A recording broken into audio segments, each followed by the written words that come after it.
मैं विवेक एक बार फिर से अपनी YouTube channel stock trading technique पर आपका हार्दिक स्वागत करता हूं। दोस्तों, फ्राइडे का सेशन एक अच्छा वॉलेटाइल सेशन रहा। माफ़ी चाहूँगा कि मैं पिछले दो सेशन से रिलेटेड इन स्टॉक्स के ऊपर मैं अपना कोई ओपिनियन आपके साथ शेयर नहीं कर पाया, लेकिन 8 मार्च की क्या पॉसिबिलिटीज़ बनती हैं, चलिए एक बार उसको डिस्कस करते हैं। हिंदुस्तान पेट्रोलियम, जैसा कि चार्ट स्क्रीन के ऊपर है, अगर फ्राइडे सेशन की बात करें तो इसमें एक बड़ा डिक्लाइन देखा गया। 240 के आसपास तक के प्राइसेस हमने देखे। इसमें मैं आपसे एक चीज़ डिस्कस करना चाहूँगा कि देखिए, एक बेरिश क्रॉसओवर बना है तो इसको लॉन्ग्स मत करिए, लेकिन बेरिश कंफर्मेशन हो चुकी है। अगर हम फ्राइडे के सेशन में इसमें नीचे खुलते हैं तो आप 245 की कॉल बाय करके फ्यूचर सेल करने की एक स्ट्रेटजी ले सकते हैं। बेरिश क्रॉसओवर है, लेकिन अगर फ्राइडे के सेशन की एसजीएक्स निफ्टी की बात करें तो वो हमारे यहाँ जो सेशन क्लोज हुआ था उससे तकरीबन 120 पॉइंट्स के गेन के साथ ट्रेड कर रहा था। फ्यूचर्स की बात कर रहा हूँ, तो हो सकता है कि मार्केट पॉजिटिव साइड पर ओपन हो, लेकिन मैं इसमें लॉन्ग जाने की एक सलाह नहीं दूंगा। हाँ, अगर ये ऊपर की तरफ जाए भी तो आपको अपॉर्चुनिटी होगी कि आप इसको एक शॉर्ट का ट्रेड ले सकते हैं, लेकिन विद हैजिंग। नीचे खुलने पर ही ट्रेड लीजिएगा, ये नहीं कि मार्केट ऊपर खुली है तो आप इसको ट्रेड कर दें, शॉर्ट कर दें। जब तक ये नीचे नहीं खुलेगा, 243.55 की क्लोजिंग मिली है, उसके नीचे ओपन हो और हाफ एन आवर बना रहे तो ही शॉर्ट कीजिएगा, वो भी कॉल बाय करके फ्यूचर्स को सेल करने की एक स्ट्रेटजी होगी। आईटीसी आईटीसी एक रेजिस्टेंस दिखा रहा है। देखिए, ऊपर तक तो हमने 50 डेज मूविंग एवरेज तक हम गए थे, और मैंने जो अपनी पीछे स्ट्रेटजी बताई हुई है कि 215 की पुट बाय कराई थी और फ्यूचर्स को लॉन्ग करवाया था।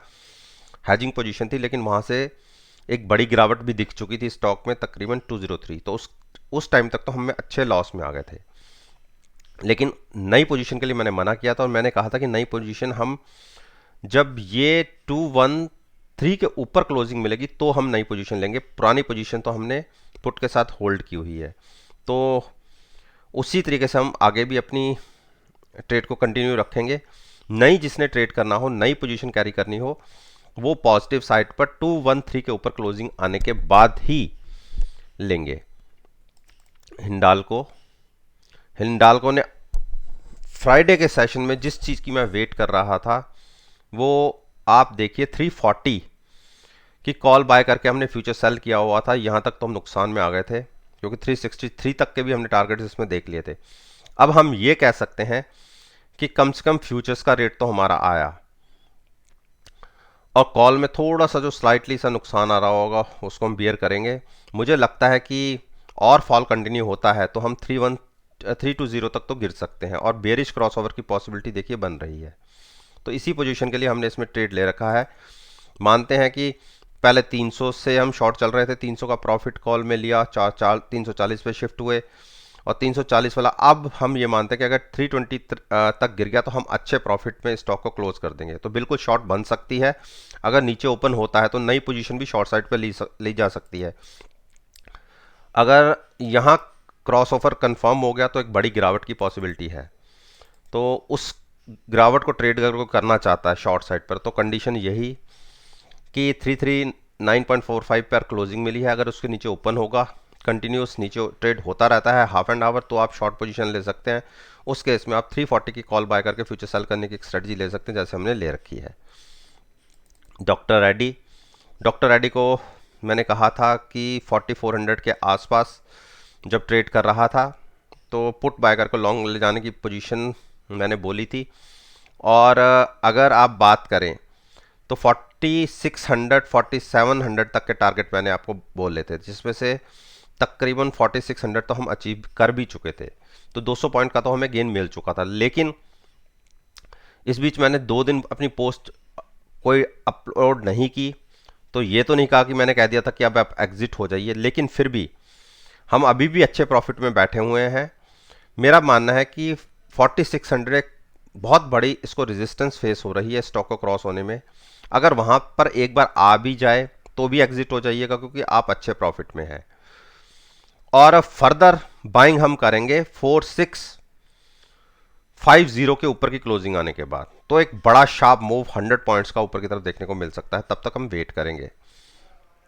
सिप्ला सिप्ला में फिर से गिरावट नीचे के लेवल से आप देखिए 767 से इसने जो रिसेंटली हाई बना दिया था 817 का, यानी 50 पॉइंट्स की मूव हमने ऊपर तरफ देख ली थी। वहाँ से फिर एक गिरावट और फिर हम नीचे की तरफ हमने 9 दिन की मूविंग एवरेज ब्रेक कर दी। लेकिन मैं आपको एक चीज़ बताना चाहूँगा, इसमें बुलिश क्रॉसओवर है। आप ये देखिए, तो इसको बाइंग करके चला जा सकता है। बुलिश क्रॉसओवर बना है, अब हम इसके बाइंग की एक स्ट्रेटजी ले सकते हैं। उसके लिए आपको क्या करना है कि देखिए क्लोजिंग मिली है 806 के आसपास। अगर ये मंडे के सेशन में 809 के ऊपर ट्रेड करना शुरू करता है तो आप at the money put buy करके फ्यूचर्स को लॉन्ग कर सकते हैं। एक छोटी रेजिस्टेंस मिलेगी 815 और 821 के ऊपर, ये दोनों क्रॉस होती है तो एक 850 तक के टारगेट की आपको देखने को मिल जाएंगे। भारती ने देखिए मेरे नीचे का 5 to 9 का फिर से इसने टारगेट अचीव कर दिया है, तो मुझे लगता नहीं कि भारती 5 to 9 के नीचे जाएगा। तो आप एक काम स्ट्रेटजी कर सकते हैं, 530 की पुट बाय करके फ्यूचर्स को लॉन्ग करने की एक स्ट्रेटजी ले सकते हैं। ऑलरेडी ये स्टॉक 36 की आरएसआई पे ट्रेड कर रहा है, तो बड़ी गिरावट यहाँ से मुझे संभव नहीं है। तो आप 530 की पुट बाय करके फ्यूचर्स को लॉन्ग करने की एक स्ट्रेटजी लीजिए, क्योंकि ऊपर से स्टॉक ने तकरीबन 70 पॉइंट्स की एक डिक्लाइन दिखा चुका है। तो हम इसको बाइंग साइड पर ट्रेड करेंगे विद ऑप्शंस को हैजिंग के लिए यूज़ करेंगे और ट्रेड करेंगे हम फ्यूचर्स के अंदर। तो एट द मनी 530 के आसपास की पुट लेके फ्यूचर्स को लॉन्ग करने की एक स्ट्रेटजी ले सकते हैं।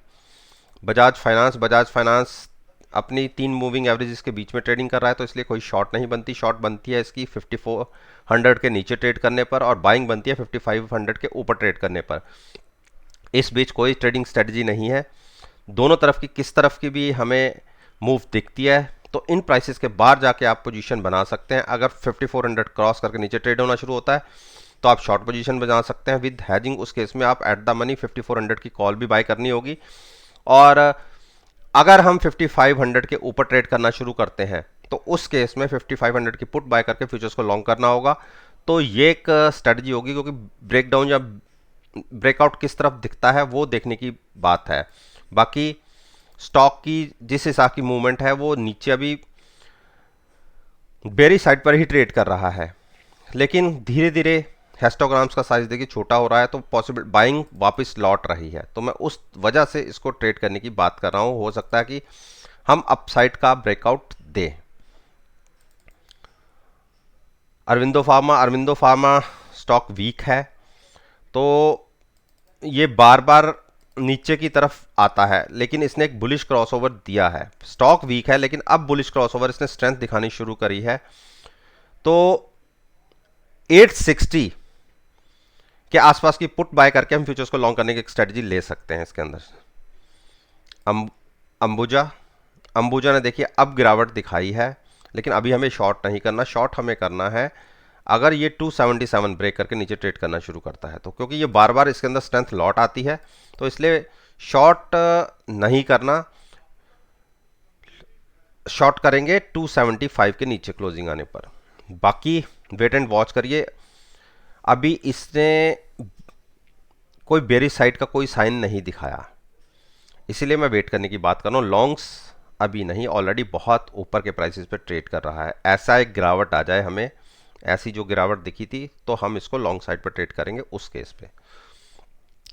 तो दोस्तों ये मैंने निफ्टी इंडेक्स के 10 स्टॉक्स के ऊपर अपना ओपिनियन आपके साथ शेयर किया है, और मेरा मानना है कि मेरी इस वीडियो को अगर कल के सेशन के साथ एनालाइज करेंगे तो यकीन मानिएगा आपको बहुत अच्छे पॉजिटिव रिजल्ट्स देखने को मिलेंगे। वीडियो अच्छी लगे तो लाइक ज़रूर कीजिएगा, शेयर कीजिए, और मेरे यूट्यूब चैनल को सब्सक्राइब करना मत भूलिएगा। इस बात के साथ मैं आपसे विदा लेता हूँ और एक नई वीडियो के साथ फिर से आपके सामने आऊँगा। तब तक के लिए धन्यवाद।